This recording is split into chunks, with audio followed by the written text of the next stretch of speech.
You know, I'm glad Star Wars is a franchise where everyone agrees, no one at all argues. It's toxic, makes petitions about removing a movie from canon because some fans think they can do it better.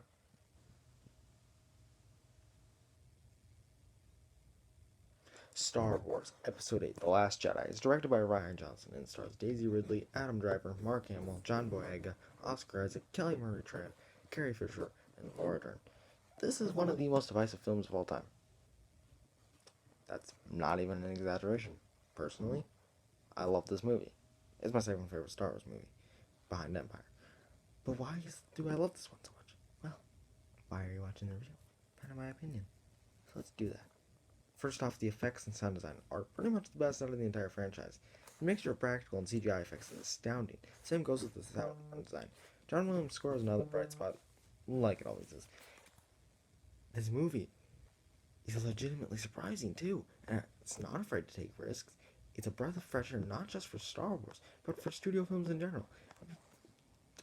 Something movies now are still afraid to do, probably because of this movie and the backlash. Now it's fine, because it's like movies. It's fine to have difference of opinion. But oh my god. Don't complain about this movie just because it changed things up, but then also complain about The Force Awakens because it didn't change anything up.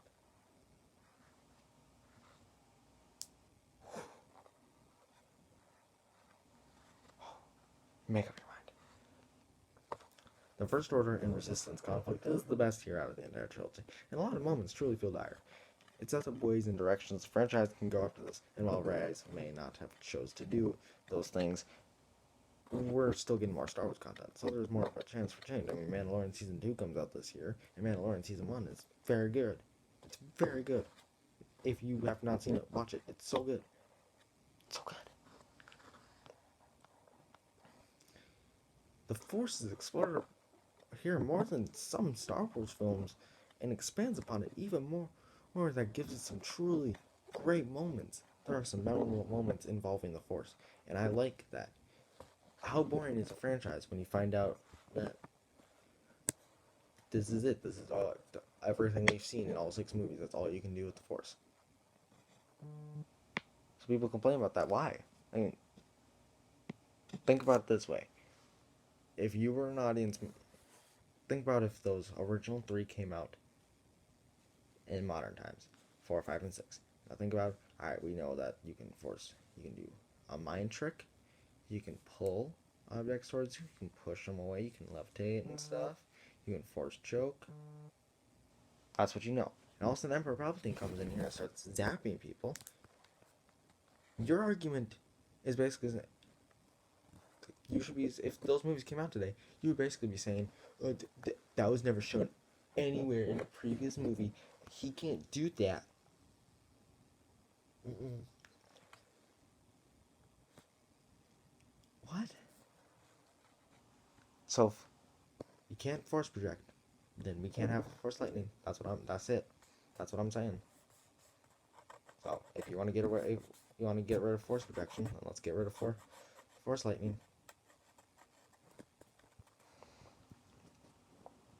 The themes of hope and power, which have been a theme throughout this entire franchise, are very important to this movie, and there are so many great moments of pure raw emotion, thrills, and levity. It's not overly dramatic. There is humor, but it never feels like the humor compromises things. Sometimes the humor feels too Marvel-y. I like Marvel's humor. I just don't think it fits well in a Star Wars film.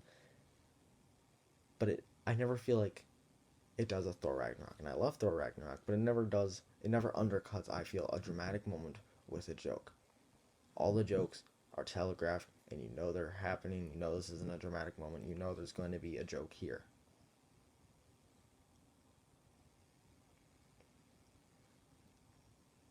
Also, the whole Luke throwing the lightsaber over his shoulder, that was so predictable. Why are people freaking out? I knew that was coming first marketing we got, and like, oh, when he gets the lightsaber, he's going to throw it up. And people only complained about it when the movie came. And it's like, oh, he's no longer Luke. It's like, what's that? All the performances are great, especially Mark Hamill gives his best performance as Luke Skywalker, and the Renfrew character is very well done. This is realistic, okay? He let down people, and I know what you're saying. Oh, look, Obi-Wan and Yoda still believed in all the Jedi and they let things down. But Luke isn't like Obi-Wan and Yoda. He's a completely different character. He's still got that like whiny little boy from A New Hope in him.